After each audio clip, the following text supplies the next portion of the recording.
Ensemble, ne cessons jamais d'apprendre. Je suis Gérard Pécou, président de Calimedia, agence digitale de solutions e-learning.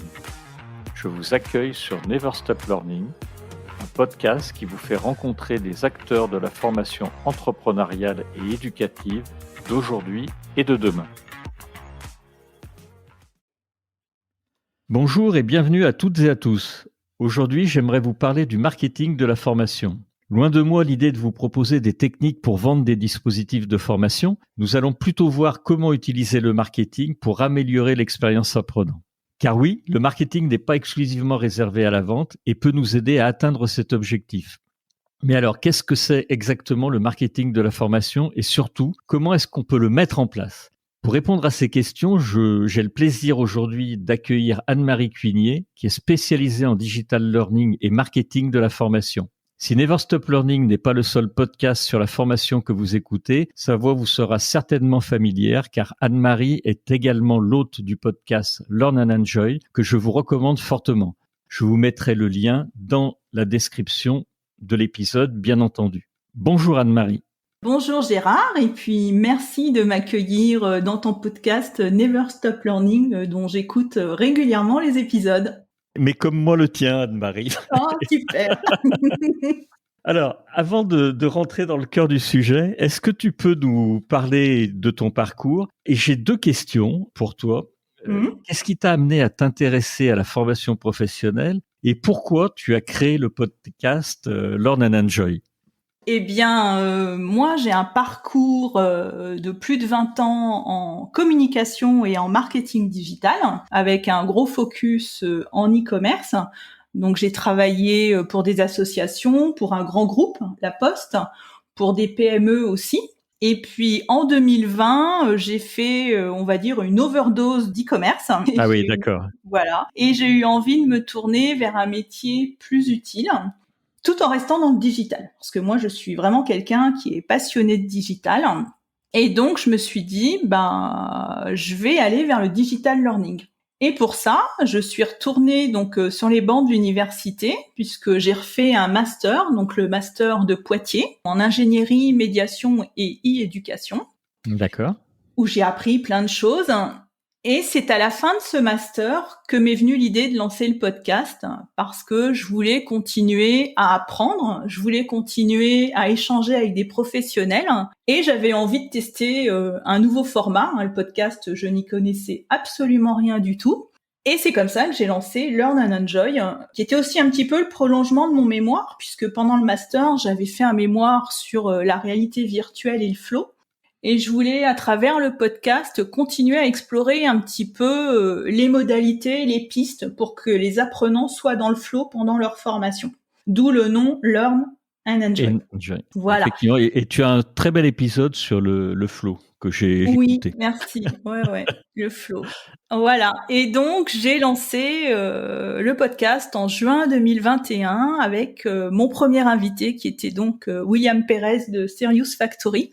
Voilà, D'accord. Je ne le remercierai jamais assez parce que voilà, faire confiance à quelqu'un qui se lance avec un podcast qui n'existe pas, franchement, ça m'a fait super plaisir.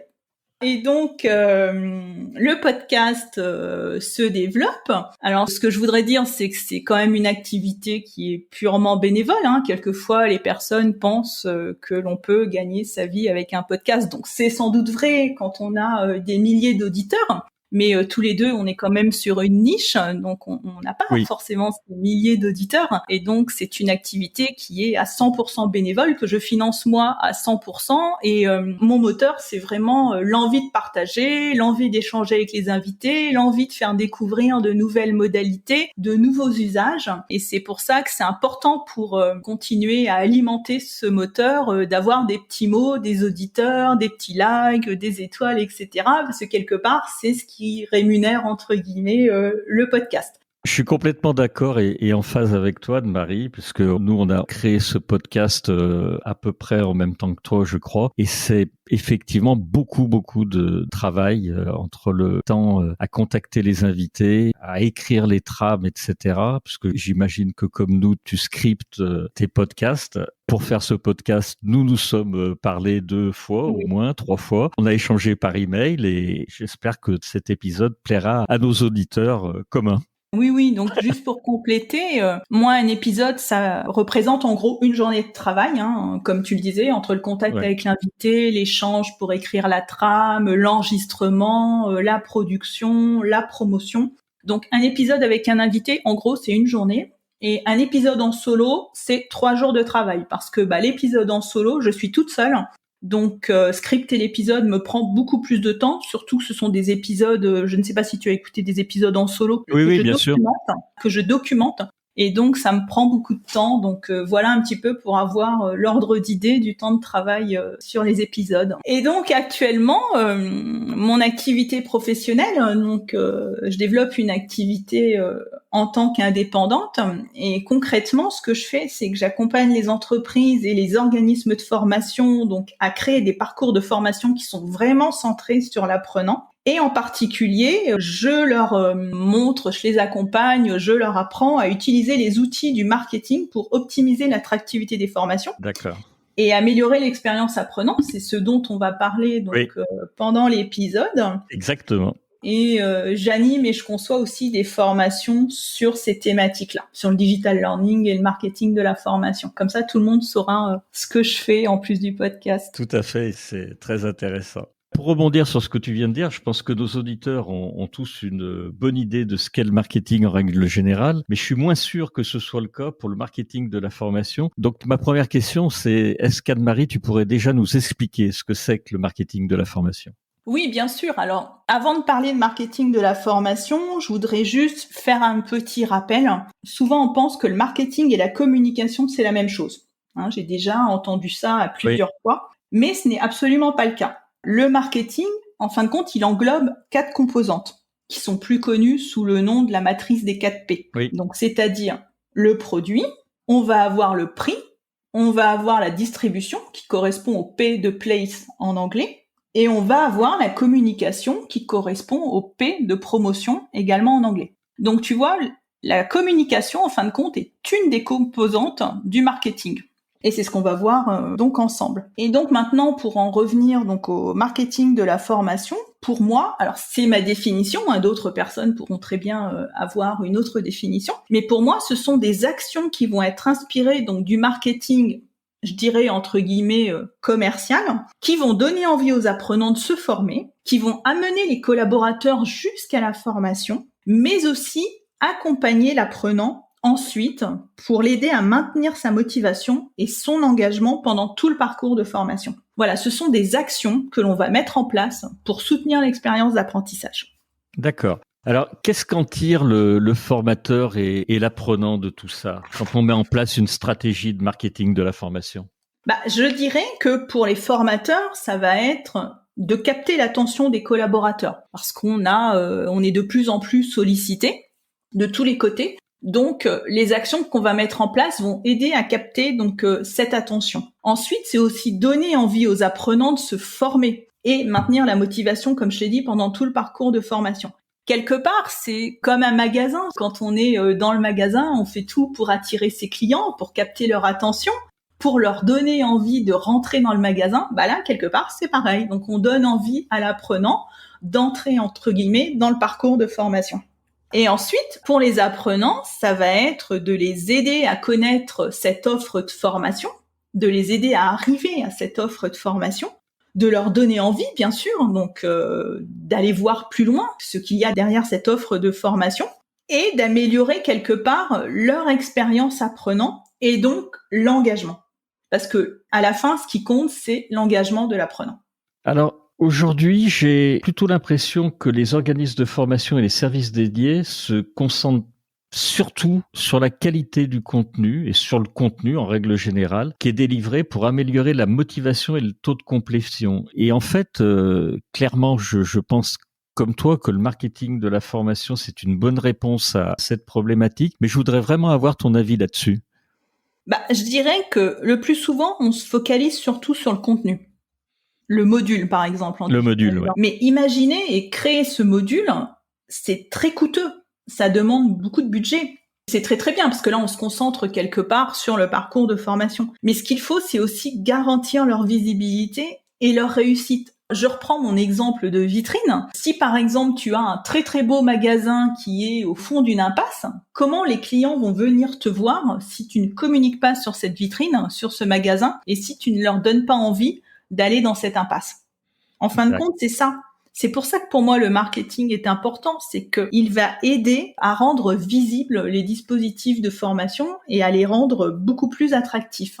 Et également, il va permettre d'animer ce dispositif de formation digitale avec les différentes actions que l'on peut mettre en place. Parce que sans action, derrière un ordinateur, il n'y a pas beaucoup d'animation quelque part quand on est derrière son PC. J'avais lu d'ailleurs dans un livre blanc de 360 Learning que la moyenne des taux de complétion des formations digitales dépasse rarement les 20 à 30% sans aucune action. Je sais pas si c'est des taux qui te parlent. Oui, je les ai entendus de nombreuses fois et je pense que pour le coup, 360 doit avoir des très belles statistiques là-dessus. Et souvent, en fin de compte, ce que j'ai remarqué, et c'est ce qui ressort aussi des différents échanges que j'ai pu avoir avec des digital learning managers, c'est que pour communiquer sur une nouvelle formation, on va faire un teasing vidéo, ou on va envoyer une newsletter, ou on va mettre une info sur le fil info de l'intranet, par exemple. Mais une fois que la formation est lancée, il ne se passe plus rien. En fin de compte, il n'y a plus d'actions qui sont mises en place. Et en fin de compte, ces pratiques, elles ne fonctionnent pas, je dirais, parce que la communication, là, elle se fait en one shot. On fait juste un teasing, on fait juste une newsletter, on fait juste une info sur l'intranet. Et ça suffit pas parce qu'en fin de compte, ces actions, elles doivent vraiment être intégrées dans un vrai plan de communication qui va accompagner vraiment l'apprenant pendant tout le parcours, c'est-à-dire avant, pendant et après. Et je dirais que souvent on diabolise le marketing, on se dit comme tu l'as dit au début que loin de toi l'idée de vendre, tout de suite on assimile le marketing à de la vente ou à des paillettes. Oui. Mais en fin de compte, pour moi, c'est vraiment des leviers qui sont essentiels en complément des leviers pédagogiques. Ça vient vraiment les compléter. Alors justement, on va creuser le sujet un peu plus loin avec toi. Concrètement, comment est-ce que tu mets en place une vraie stratégie de marketing de la formation? Parce que c'est vrai que là aussi, et je vais me répéter, je suis vraiment d'accord avec toi, même les ingénieurs pédagogiques les plus compétents se contentent de faire un très beau module de e-learning, d'embarquer à minima, comme tu le disais, avec un petit peu de motion design ou une vidéo un peu sympa. Et puis après, c'est souvent le vide. Et ça, j'aimerais beaucoup ton avis sur le très concret. Déjà, moi, plutôt que de parler de stratégie marketing, je préfère parler de dispositifs d'engagement pour soutenir l'expérience d'apprentissage, parce que c'est vraiment de cela qu'il s'agit. Mon approche, en fin de compte, elle est en 5 étapes. Donc, pour permettre de créer de l'attractivité auprès des formations, et pour booster la participation des apprenants. Et donc, ces 5 étapes, ce sont tout d'abord comprendre l'apprenant, comprendre ses besoins, ses attentes, en définissant les personas. Je pense que si tu as écouté certains de mes épisodes, tu vois que je parle assez souvent des personas. Il y a un épisode complet dessus, je crois. Oui, tout à fait. Et une mini-formation aussi que j'ai créée pour compléter l'épisode. Ensuite, ça va être de créer une formation, je dirais, captivante pour proposer vraiment une bonne expérience à l'apprenant. Ensuite, on va construire un parcours apprenant, donc avec des actions avant, pendant, après. On va mettre en place un plan de communication et enfin, à la fin, on va mesurer les actions. Parce que si on ne mesure pas les actions, ça ne sert à rien. Parce que le but, ça va être d'améliorer le dispositif qu'on a créé. Si tu veux bien, on va détailler ensemble ces étapes. Donc, si j'ai bien compris, la première chose à faire, c'est de bien connaître et comprendre l'apprenant. Pourquoi est-ce que c'est important pour toi et surtout, comment est-ce que tu procèdes ? Bien, c'est important parce que la base déjà d'un dispositif de formation, c'est de répondre aux besoins des apprenants. Mais comment fait-on pour répondre aux besoins des apprenants si on ne sait pas de quoi ils ont besoin quelque part ? Donc, c'est pour ça que tout d'abord, il faut apprendre à bien les connaître et comprendre qui ils sont. Donc, l'idée du persona, en fin de compte, c'est de savoir, de comprendre ce qui motive ces apprenants à apprendre Pour quelqu'un, ça peut être très bien, moi je veux suivre une formation parce que je veux changer de poste. Pour quelqu'un d'autre, ça peut être, moi j'ai envie de suivre une formation parce que j'ai envie d'acquérir des compétences en soft skills. Moi, j'ai envie de suivre une formation parce que je veux apprendre un nouveau logiciel. Voilà, donc c'est important déjà de comprendre leur motivation. Ou par exemple, moi, j'ai envie de suivre une formation parce que j'ai envie de gagner plus d'argent. Voilà, donc, quelles sont vraiment les motivations des apprenants, leurs objectifs et leurs frustrations aussi. Au niveau frustration, je sais pas, ça peut être moi on me propose des modules en digital learning, mais moi je ne suis pas du tout à l'aise avec le numérique.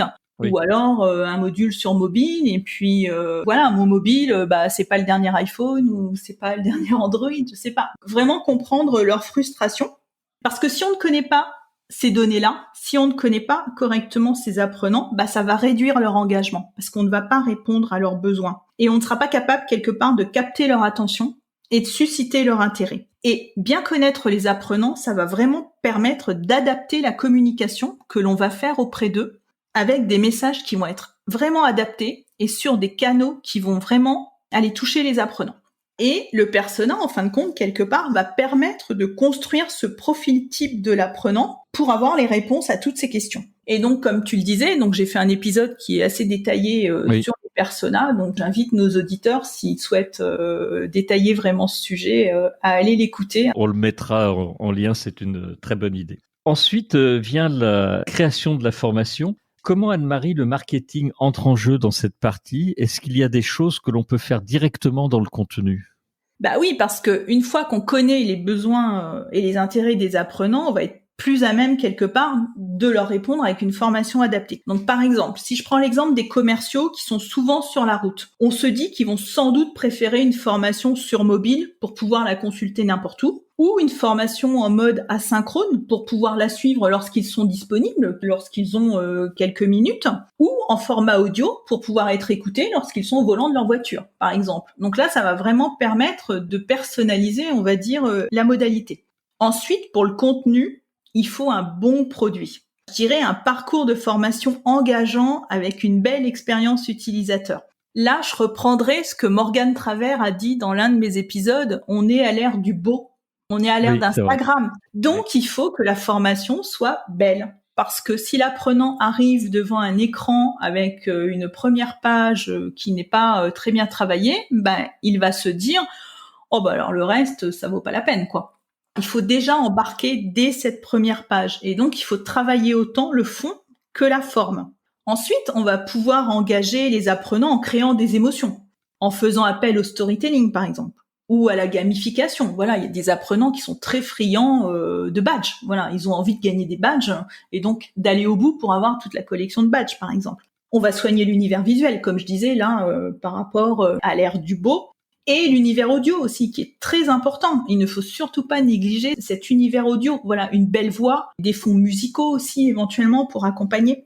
Et ensuite, pour ne pas lasser l'apprenant, parce que la lassitude peut arriver très vite, donc il faut penser à dynamiser le parcours. Et là, on va varier les modalités pédagogiques. Donc, on peut avoir des vidéos, on peut avoir des capsules audio, on peut avoir des exercices via des quiz ou autres. Voilà. Là, l'idée, c'est vraiment de faire en sorte que l'apprenant ne s'ennuie pas. Et dans un contexte digital, je dirais qu'il ne faut pas non plus oublier d'adapter les outils au comportement des apprenants. Par exemple, si on prend un public de jeunes, on peut imaginer qu'ils vont avoir envie de suivre leur formation plutôt sur mobile. Si on prend un public de seniors comme moi, moi je préfère suivre des modules en digital learning sur mon PC. Voilà, tout simplement. Quand un module existe déjà, on n'est pas forcément obligé de tout refaire parce que on peut très bien le repenser en le redynamisant. Et là, ça va être par exemple d'introduire des activités interactives, ça va être peut-être de changer les visuels pour mettre des visuels qui sont plus dans l'air du temps, introduire un petit peu d'audio. Déjà, rien qu'en faisant ces petites choses-là, on va déjà rendre le parcours plus attractif et engager un petit peu plus l'apprenant. Alors, en complément, je dirais qu'il ne faut pas non plus sous-estimer le nom de la formation, parce que c'est ce nom que l'apprenant va voir en premier. C'est ce nom qui va accrocher son attention. Donc, un titre accrocheur va donner beaucoup plus envie d'en savoir plus qu'un titre un petit peu plan-plan. Et pour le résumé de la formation, c'est pareil. Ce résumé doit reprendre les objectifs et les bénéfices de la formation, mais permettre à l'apprenant de commencer à se projeter dans le parcours. Donc, dans le résumé, il faut que l'apprenant se dise « Ah bah oui, si je vais suivre cette formation, ça va me permettre de faire ça et de faire ça et de faire ça. » Et donc, c'est pour ça qu'il est extrêmement important de bien travailler le résumé aussi de sa formation. C'est comme la carte de visite quelque part de la formation. Et pour résumer un petit peu ce que je viens de dire, je dirais qu'il faut absolument travailler l'expérience apprenant à 360 degrés. Prendre vraiment toutes les dimensions en compte. Le visuel, l'auditif, le kinesthésique avec les activités interactives, etc. Penser vraiment comme un produit à 360 degrés. Et cette notion de parcours, effectivement, elle me tient à moi aussi particulièrement à cœur. Et encore une fois, je suis vraiment en phase avec ce que tu viens de dire. Je crois qu'aussi, il y a effectivement suscité l'intérêt, il y a gardé la motivation intacte de l'apprenant dans ce parcours. Et puis, il y a tout ce que tu disais, féliciter, valoriser par un système de badge, par des retours d'expérience, etc. Tu es d'accord avec ça aussi ? Ah oui, pour moi, le parcours, il est extrêmement important, le parcours apprenant. D'ailleurs, j'avais fait aussi un épisode du podcast sur le parcours apprenant. Il s'appelle « S'inspirer du parcours client pour penser le parcours apprenant ». Là, on peut prendre l'exemple d'un site e-commerce, par exemple, où le client va avoir de la communication, des actions pour aller découvrir ce site e-commerce quelque part. Ensuite, quand il va être sur le site, on va mettre aussi en place des actions pour qu'il reste sur le site, pour qu'il aille découvrir ce qu'il y a sur le site, pour lui donner envie d'acheter quelque part. Et ensuite, une fois qu'il a acheté, il peut faire partie d'un programme de fidélité ou d'un programme d'ambassadeur. On va valoriser ce client. Dans la formation, pour moi, c'est pareil. Donc, on peut utiliser justement le marketing, on peut s'appuyer sur le marketing tout au long de ce parcours apprenant. Le parcours apprenant, il va commencer avant pour susciter l'intérêt de l'apprenant pour un nouveau parcours de formation. Ensuite, ça va être pendant, pour le motiver pendant tout le parcours de formation et faire en sorte qu'il aille au bout et surtout qu'il ne décroche pas. Et à la fin, ça va être pour le féliciter et pour le valoriser. Et je pense que cette dernière étape est très très souvent oubliée, mais elle est importante parce que si on ne valorise pas l'apprenant à la fin, si on ne le félicite pas, il peut se dire on pense plus à moi, on m'a oublié quelque part. Oui, c'est vrai. Je suis complètement d'accord. Il y a féliciter, valoriser, mais j'aime bien aussi ce que tu as dit sur la motivation pour éviter les décrochages, parce que ça, c'est important. Tu as des exemples de comment tu motives pour éviter justement ces décrochages, parce que tout formateur, tout ingénieur pédagogique est confronté à ça dans son parcours de formation. Écoute, pendant la formation, on peut très bien imaginer une séquence email pour accompagner pendant tout le parcours. Une séquence d'emails qui vont être paramétrées sur les plateformes LMS, on peut faire ça maintenant, et envoyer des petits mails de relance à l'apprenant. Alors pas bien sûr dans le style tu ne t'es pas connecté depuis 2 jours, reviens. Non, faut vraiment les travailler ces emails pour l'apprenant à revenir, tu vois. Il vaut mieux.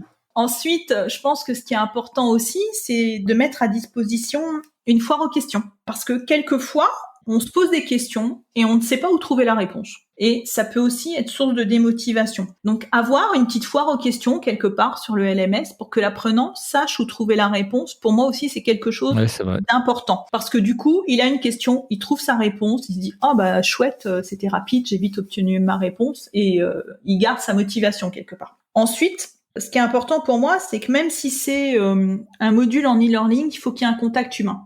Quelqu'un que l'apprenant puisse contacter si vraiment il n'a pas trouvé de réponse à ses questions ou à ses interrogations. Pour moi, c'est primordial.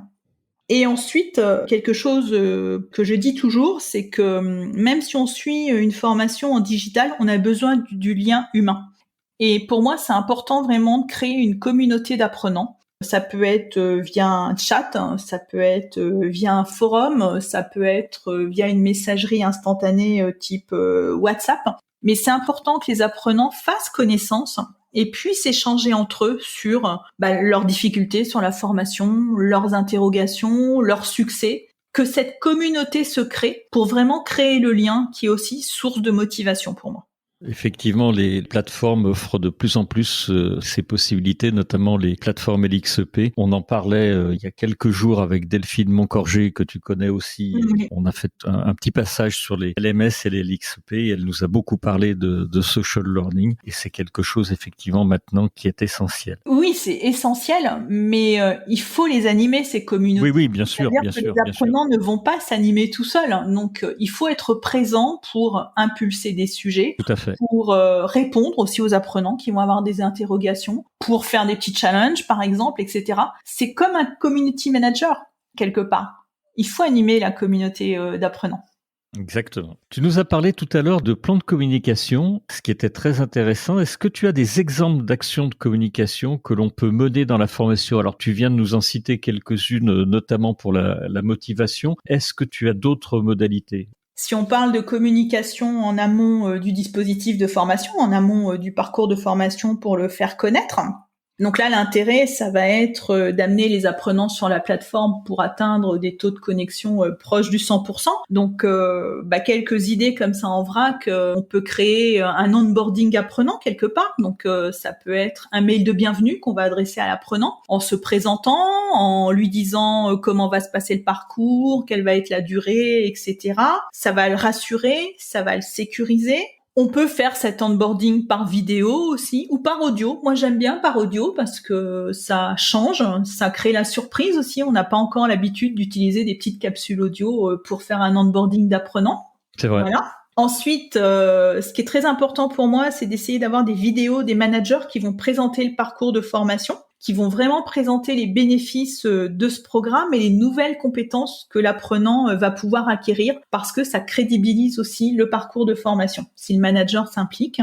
Ensuite, on peut communiquer aussi avec des affichettes dans les espaces communs, on peut faire des petits bandeaux dans l'intranet, on peut utiliser les réseaux sociaux internes quand ils existent. Et ce que j'aime bien aussi, quand c'est possible, c'est d'organiser une vidéo de bienvenue pour lancer la formation. Voilà, parce que quand c'est à distance, on ne peut pas faire un petit événement de lancement. Les apprenants ne se voient pas. Donc, avant qu'ils se retrouvent quelque part sur la communauté d'apprenants, pour moi, c'est important de faire cette petite visio de bienvenue, c'est quelque part un lancement virtuel, mais comme ça les apprenants vont pouvoir faire connaissance, ils vont pouvoir se voir, à condition qu'ils mettent leur caméra en route bien sûr, mais le lien va pouvoir commencer à se créer à ce moment-là, et ensuite ils pourront se retrouver dans leur communauté. Voilà, pour quelques idées un petit peu sur la communication en amont. Très, très, très bonnes idées. Si j'ai pas perdu le fil, Anne-Marie, tu mesures ensuite l'impact des actions menées. Comment est-ce que tu fais? Est-ce que tu analyses des statistiques spécifiques ou tu vas plutôt prendre en compte les retours des apprenants, par exemple? Et on va revenir, j'imagine, un peu au rôle des plateformes dans tout ça et des tuteurs ou des coachs. Bien sûr, il faut évaluer la formation et les compétences acquises, mais je pense que ce qu'on laisse souvent de côté aussi, c'est l'évaluation de la satisfaction des apprenants, qui est aussi importante à mesurer. Est-ce que l'apprenant a été satisfait de son parcours de formation? Et pour ça, moi, ce que je préconise d'utiliser, c'est un outil inspiré du marketing aussi, qui est le NPS, le Net Promoter Score. Alors, très rapidement, c'est un indicateur de la satisfaction et de la fidélité des clients qui a été développé en 2003, donc par Fred Rachel. Alors, il est souvent utilisé par les marques. Je sais pas, tu as peut-être déjà répondu à des questionnaires de satisfaction, quand tu as acheté des produits ou des services. Et donc, il s'agit pour les clients de répondre à une question tout à fait unique qui peut être celle-ci. Donc, quelle est la probabilité que vous recommandiez la marque X à un ami ou un collègue? Et là, les clients répondent en donnant une note entre 0, pas du tout probable, et 10, très probable. Comment on peut l'appliquer à la formation? C'est tout simple. En l'appliquant à la formation, le NPS va permettre de savoir si l'apprenant recommanderait cette formation qu'il vient de suivre à un collègue ou à un ami ou à quelqu'un d'autre. Et donc là, la question du NPS pourrait être: quelle est la probabilité que vous recommandiez cette formation à un collègue? Oui. Si l'apprenant met une note entre 8, 9, 10, ça veut dire qu'il a vraiment apprécié son parcours de formation. A contrario, ça veut dire qu'il ne l'a pas du tout apprécié, qu'il l'a plutôt subi, on va dire. Tout à fait. On parlait d'ailleurs de l'importance des étoiles pour les podcasts, ce qui nous permet à tous les podcasteurs de monter dans les rankings et les algorithmes des différentes plateformes. Mais ce que tu viens de dire, c'est également important de répondre à ces enquêtes et de pouvoir noter effectivement ces formations pour savoir si elles plaisent, parce que c'est un des rares moyens que les formateurs et les directeurs de formation aient de pouvoir savoir si effectivement ça fonctionne, s'il y a des choses à améliorer pour les prochaines fois notamment. Oui, et ça permet vraiment de récolter des feedbacks qui sont vraiment très précieux justement pour améliorer ensuite le parcours de formation, parce qu'on va pouvoir comme ça identifier les points positifs et les points négatifs et on va pouvoir améliorer. Et d'ailleurs, ce que je recommande, moi, c'est d'ajouter à cette question du NPS, à cette question unique du NPS, 1 ou 2 questions qualitatives justement pour avoir plus de matière à analyser. Parce que les apprenants, enfin les personnes, même moi, j'adore quand on me demande mon avis, si je suis satisfaite ou pas. Oui, bien Donc les sûr. apprenants, c'est pareil. Si on leur demande leur avis, qu'est-ce qui vous a le plus plu dans cette formation ? Qu'est-ce qui vous a le plus déplu ? Et là, on va récolter vraiment des feedbacks très précieux. Exactement. Alors d'un point de vue pédagogique, Anne-Marie, est-ce que tu as remarqué que l'on apprend mieux quand on associe le marketing de la formation ? J'imagine que oui. Bah écoute, je ne sais pas si on apprend mieux, mais pour moi, on va se sentir plus accompagné, Ouais, c'est ça. plus motivé. Et surtout, on va se sentir moins seul. Parce que c'est ça vraiment le problème pour moi, je pense, des formations digitales, c'est qu'on se retrouve tout seul derrière son ordinateur. Et ce qui peut être vite décourageant quand on se retrouve tout seul, ce qui peut être démotivant. Et on a vraiment l'impression quelque part d'être livré à soi-même et on peut être très vite facilement tenté d'abandonner. Donc pour moi, mettre en place vraiment un bon parcours apprenant comme ce qu'on a un petit peu détaillé va permettre de créer de la présence et du soutien, et c'est ce qui va permettre d'aller au bout du parcours de formation et donc d'améliorer le taux de complétion, comme on l'a vu au tout début quand je parlais des taux de complétion de 20 à 30%. Et pour moi, c'est ça le marketing de la formation quelque part. C'est un levier, c'est créer un levier de motivation, créer un levier d'implication, d'engagement et quelque part aussi de fidélisation des apprenants. Ça donne envie d'apprendre. Voilà. Tout à fait. Mais l'importance de l'humain que tu soulignais, c'est effectivement fondamental et il faut mettre cette couche effectivement d'hybridation, on va dire, entre la techno, la formation digitale et l'humain. D'où l'importance du tutorat, des coachs, de tout ce qu'on vient de dire, du social learning. Voilà, tout à l'heure quand je parlais de communauté d'apprenants, ça peut être ça aussi quelque part. La personne qui va animer la communauté d'apprenants, ça peut être un tuteur qui va être là pour vraiment accompagner les apprenants, les soutenir. C'est tout cet aspect de social learning qui est très très important. Exactement. Pour ne pas laisser l'apprenant tout seul. Je crois que tu as un très bel épisode dans l'un de tes podcasts où tu parles d'un nouveau métier qui apparaîtrait pour animer justement ces plateformes de e-learning. Je me souviens plus comment tu l'as appelé. Oui, c'est dans l'épisode avec Delphine Moncorgé justement. Ah, c'est Delphine, d'accord. Voilà, on a fait un épisode sur le salon. Ah oui, exact. Ouais, qui était voilà, très sympa. Où j'ai parlé justement de ce nouveau métier qui apparaît, qui est le Learning Success Manager, donc qui est la personne qui gère quelque part la plateforme, le LMS, et qui est en charge d'animer la communauté d'apprenants. Voilà, c'était Mathilde Istin de l'ISTF qui avait fait une conférence pendant le salon que j'avais vraiment trouvé très très intéressante.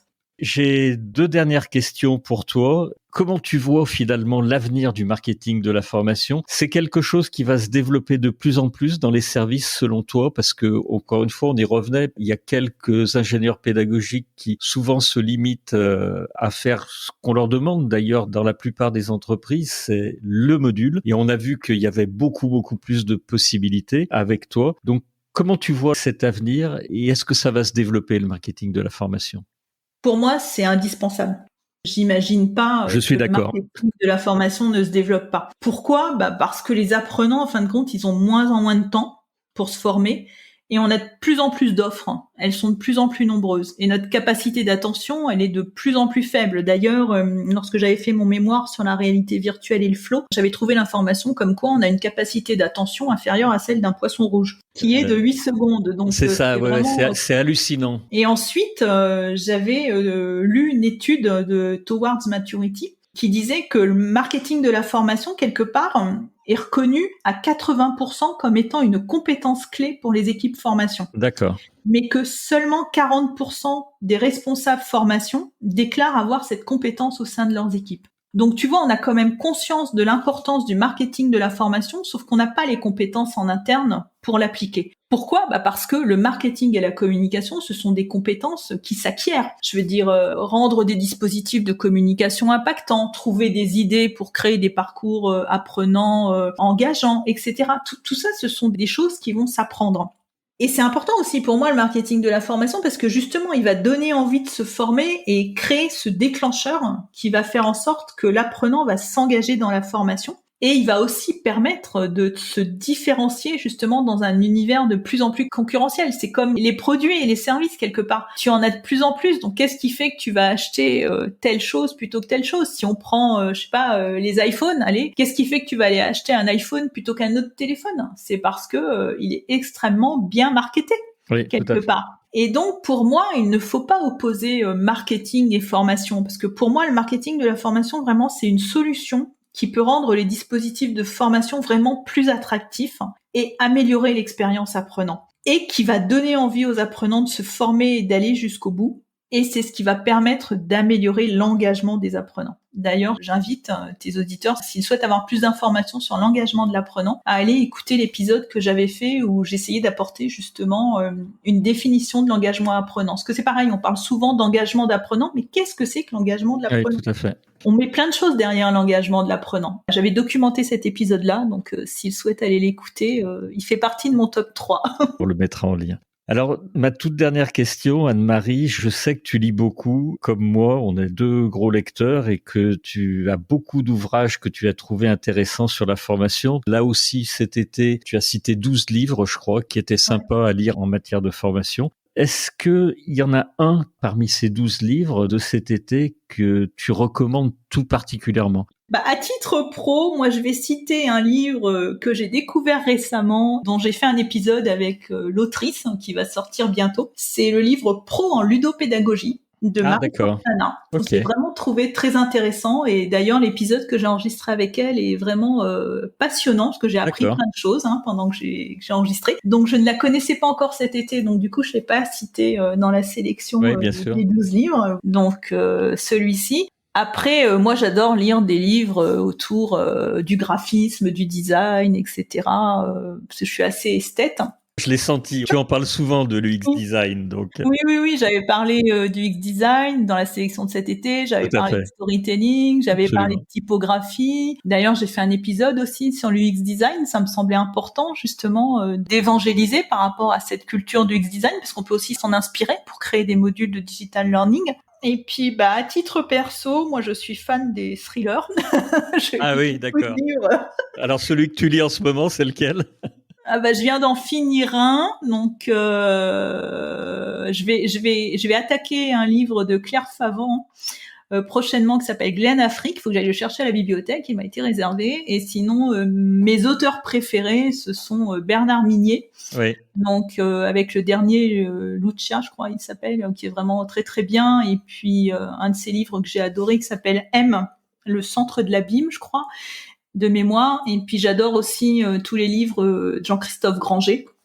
Ah oui, voilà, oui. Un petit peu, très bel auteur de thriller. Voilà, mes auteurs. Après, je pourrais t'en dire plein. J'ai ma liseuse qui est pleine de livres dans ce style-là. D'accord. Voilà. J'en ai trouvé. J'ai découvert un auteur aussi récemment qui s'appelle Cédric Cyr. Et son premier livre, Vindicta, est vraiment très très bien. Faut s'accrocher, mais vraiment très très bien. Faut s'accrocher. Bon. Voilà. Merci pour tous ces conseils de lecture, Anne-Marie. Écoute, un très très grand merci, Anne-Marie. Je te remercie vraiment d'avoir participé à cet épisode commun. Je remercie également les auditeurs de Never Stop Learning, les auditeurs de Learn and Enjoy. Je rappelle donc ton podcast que je viens de citer, donc Learn and Enjoy, qui est disponible donc sur la plateforme d'écoute de votre choix, puisque tu diffuses partout, sur toutes les plateformes. Donc n'hésitez pas effectivement à aller l'écouter. Et puis alors pour le coup, on a parlé des badges et des étoiles. Laissez à Anne-Marie des notes 5 étoiles. Et puis à toi aussi. C'est gentil, Anne-Marie. À nous deux. À tous les deux. À tous les deux. Merci. Un très, très grand merci à toi, Anne-Marie, pour cet épisode et à très bientôt. Écoute, merci beaucoup, Gérard, de m'avoir invité. Ça m'a fait extrêmement plaisir. Et puis, je trouve que c'est vraiment sympa comme ça de s'inviter réciproquement sur nos podcasts. Exactement. C'est sympa. Voilà. C'est une très belle expérience. Merci, Anne-Marie. Merci. Au revoir. À bientôt. Au revoir.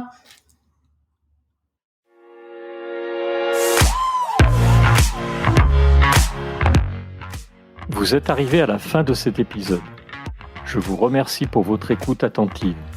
Si l'épisode vous a plu, partagez-le auprès de votre entourage et donnez-lui une bonne note suivie d'un commentaire sympathique pour nous aider à grimper dans les classements. Je suis Gérard Pécou, président de Calimedia. Si vous cherchez une solution e-learning, rendez-vous sur calimedia.fr. Notre équipe vous accompagnera avec un très grand plaisir. Nous nous retrouverons dans le prochain épisode de Never Stop Learning pour qu'ensemble, nous ne cessions jamais d'apprendre.